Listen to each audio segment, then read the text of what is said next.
My girlfriend texted, "I'm working late." Then I saw her on her friend's girls' night Instagram story. "Making out with my boss." I replied, "No problem." Then I forwarded the video to HR with the subject, "Inappropriate relationship." The urgent, final paycheck email she received the next morning. I, 32 male, am a senior data analyst at a large-scale logistics and supply firm, or as I call it, a professional spreadsheet wrangler. My girlfriend, Naya, 29, and I have been together for 4 years. We live together in my condo, which I bought before I met her. About a year ago, I helped her get a job in our company's marketing department. She's smart, ambitious, and I was proud to have her there. My direct boss is Dominic, 45. He's the head of analytics, a lifer at the company, married, 2 kids, lives in that perfect suburban mini mansion. He's also technically the head of marketing, making him Nia's boss's boss. A big man on our corporate campus. For the past 2 months, Nia has been distant, working late, constantly. This new product launch is just insane, Leo. Gotta grind, babe. This is my chance to impress Dominic. She brought him up a lot, and he in turn started being weirdly chummy with me. "You're a lucky man, Leo," he'd say at the coffee machine, slapping my back. Nia's a real go-getter, a star. It felt off, slimy. But I told myself I was just being a typical paranoid guy. Last night, Thursday, my paranoia was proven to be my gut. At 7:15 p.m. my phone buzzed. "Nia, this deck is not finishing itself. Dominic is making us all stay late to get it done. Don't wait up for me. Order yourself a pizza. Love you." I texted back, "Leo, sucks. Good luck, no problem, love you too." So I ordered the pizza. Fired up my PlayStation. Around 9:30 p.m., I'm scrolling Instagram while waiting for a game to load. I see a new story from Jenna, one of Nia's marketing friends. The bubble is bright, captioned, "Girls' Night." I tapped it. Loud music, clinking glasses, a bar I didn't recognize. Jenna is giggling, filming herself and another friend. "Woo, Thursday is the new Friday." My stomach clenched. "Working late?" I tapped to the next segment of her story. It was a 10-second video. Jenna must have been panning the room, and she panned right into a dark, curved booth where Nia was, and she was not with her girlfriends. She had her hands in a man's hair, and they were, in no uncertain terms, making out, swallowing each other's faces. The man, of course, was Dominic, my boss, her boss's boss. The video was so clear, unmistakable, I felt nothing, just pure, cold, Arctic ice. The betrayal wasn't a hot rage of the chemical reaction. It was instant, chilling clarity. She didn't just cheat, she lied repeatedly for months. She cheated with my married boss, the man who signs off on my vacation days, the man who does my performance reviews. She wasn't just my girlfriend, she was a massive, walking, talking HR violation. I screen recorded the video, saved it, emailed it to my personal email, backed it up to my private cloud drive. Then I pulled out my phone and texted Nia back, just 2 words. "Leo, no problem. I know, I'd already said it. This was different. This was confirmation. This was the okay, I get it text. The title says I replied this, and I'm sticking to it." It was my final, cold as hell reply after I knew. Then I opened my work laptop. I logged into my corporate email. I pulled up the employee handbook. Section 4.1a, Fraternization and Conflicts of Interest. Relationships between a manager and any subordinate in their direct or indirect chain of command are strictly prohibited, as they create an inherent power dynamic, potential for favoritism, and a hostile work environment for others. Oh, they nailed that part. I composed a new email. To Brenda, Steve, Chief Legal Counsel. BCC, my personal email. Urgent. Inappropriate relationship, Sec 4.1a, and hostile work environment.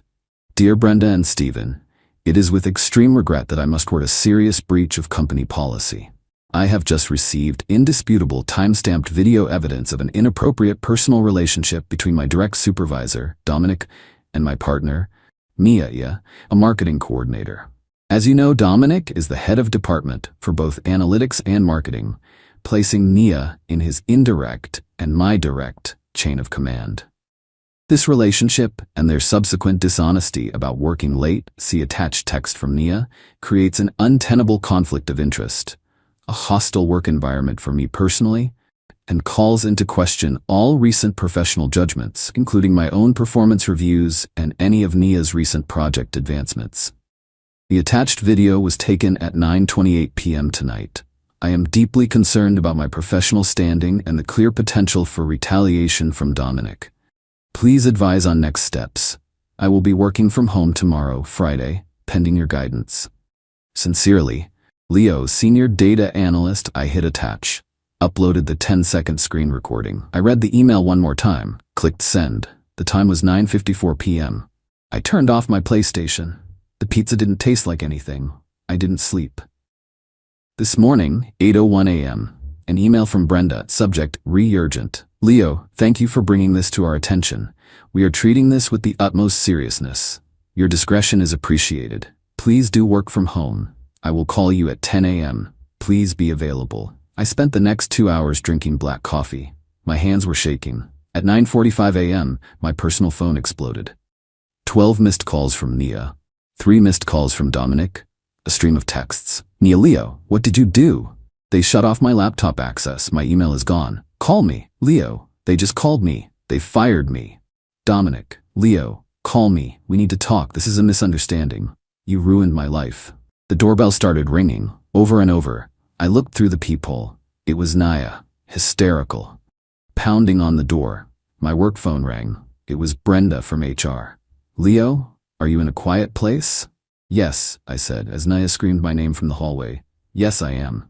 Leo, after a brief but conclusive investigation, both Dominic last name and Nia last name have been terminated from the company, effective immediately. Their actions were a flagrant zero-tolerance violation of our code of conduct. We are appalled at the breach of trust, especially from a senior manager. As she's saying this, Nia is still screaming. Leo, I know you're in there, you bastard. Open this door.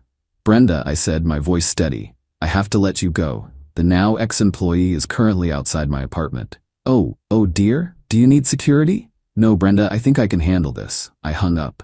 I walked to the door. I looked at my phone. Nia had just forwarded me an email, the one she received at 9:35 a.m. Subject, urgent. Final paycheck, employment termination. Dear Nia, this email is to confirm that, following an investigation into a serious breach of company policy, your employment with company name is terminated, effective immediately. I opened the door. She was a mess. Mascara everywhere, her working late outfit from last night rumpled. You, she sobbed, you ruined me. No, Nia, I said, my voice cold. You ruined yourself. You lied and you cheated with my boss. That was inefficient. It was a mistake, she shrieked. It just happened. You didn't have to get me fired. Dominic he was going to promote me. I'm sure he was. You have 1 hour to pack a bag, get your essentials. What are you talking about? I live here. No, I said, leaning against the doorframe. You've been a guest for 2 years, and your visit is officially over. Get your stuff. Update 1. It's been a week. My life has been a legal drama I never auditioned for. First, the fallout from the purge, as my work friends are calling it. Telling Nia to pack was just the opening act. Nia, you can't throw me out. I have rights. I'll call the police. Go ahead. Tell them your boyfriend who owns the condo is kicking you out because you cheated on him with his boss and you're both unemployed. See how that goes. She didn't call the cops. She called her mother. I stood there, arms crossed, as she had a hysterical screaming conversation. Mom, he's kicking me out. Because of a misunderstanding at work. Yes, he got me fired. No, I don't have any money. It was pathetic. She packed a suitcase, all the while sobbing and throwing things. You'll regret this, Leo. You're a monster. I'm a data analyst, Nia. I just presented the facts. You drew the wrong conclusion. She left, slamming the door so hard my Starry Night print fell off the wall. Good riddance. Now, the real entitlement. The company is in chaos. Dominic was a department head. His sudden departure, they sent a vague, "We wish him the best in his future endeavors" email, left a huge power vacuum. I've been praised by HR for my integrity. It's weird, but the villains aren't taking this lying down. First, Nia. She's been staying with Jenna. Lol, the irony. She must have run out of money in like 2 days. She sent me a barrage of texts. Nia, I can't pay my car note. This is your fault. Nia, I need $5,000 now, or I'm telling everyone you were abusive. It's compensation for my job and my emotional distress. You owe me, Leo. I screenshot them, sent them to my personal email, didn't reply. Then came Dominic, or rather his wife, Belinda. She found me on Facebook, sent me a long rambling message. You did this. You ruined my family. Dominic is a good man, a good father. He lost his job, his reputation. My children are crying. It was your little tramp girlfriend who seduced him. She was always flashing herself at him. He's the victim here. My God, the delusion. Belinda, you need to fix this. You need to call HR. Tell them it was a deepfake video. Tell them it was a mistake. Retract your statement. Get him his job back. You owe my family that. Me, Belinda, I'm sorry for your situation, but I will not be lying to my company. Your husband is a grown man who made a choice. Please don't contact me again. Belinda, you will pay for this. You have no idea what you've done. I blocked her. I thought that was the dirty trick. I was wrong. Yesterday I was served. At my condo, a man in a cheap suit handed me an envelope. I'm being sued. Not by Nia, by Dominic. He's suing me for $250,000. The charges: slander, libel, and tortious interference with a business contract. His claim that I, a disgruntled and jealous employee, faked the video. He claims it was a friendly, congratulatory hug at a sanctioned team-building event that I maliciously deep-faked to get him fired. He's claiming I was passed over for a promotion I wasn't, and this was my sociopathic revenge. I just stared at the papers. This is insane. He's a rich, powerful guy. I'm just me. This is terrifying. There's the vulnerability, folks. I'm human. But it gets worse. Attached to the filing was an affidavit. A sworn statement. From Nia. She's his star witness. Her statement claims I was abusive and controlling. That I knew she and Dominic were just close friends and mentors. That I had threatened to ruin her if she ever left me. And that she believes the video is a fabrication created by me in a fit of jealous rage. She committed perjury. For him, they're allied. They're both unemployed, desperate, and they've decided I'm the one who's going to pay for it. I'm not just fighting an ex-girlfriend anymore. I'm fighting my wealthy, connected ex-boss who has teamed up with my ex-girlfriend to ruin me. I called a lawyer immediately. This is way, way above my pay grade. Final update. It's been 4 months. 4 months of hell, and it's finally over. The lawsuit was, as my lawyer called it, a complete circus. I was spending money I didn't have on legal fees. The stress was immense. My company put me on paid administrative leave pending the outcome of the litigation, which basically meant they were protecting themselves. I felt alone. Dominic's strategy was to bury me in paperwork, to bleed me dry until I retracted my story. Nia, his little perjuring sidekick, was apparently living in an apartment he was paying for. They were all in. My lawyer, a shark named Tessa, was my only hope. Tessa, they're claiming the video is a deepfake, and it was a team event. This is a provable lie. We need to go scorched earth on the facts. Who posted the original video? Nia's friend, Jenna. Good, we deposed Jenna, we subpoena the bar. The deposition. Jenna was not happy to be there. She was terrified, caught between her friend, Nia, and a federal perjury charge. Dominic's. Miss Jenna's last name, you were at a company-sanctioned team-building event on the night of date, correct? What?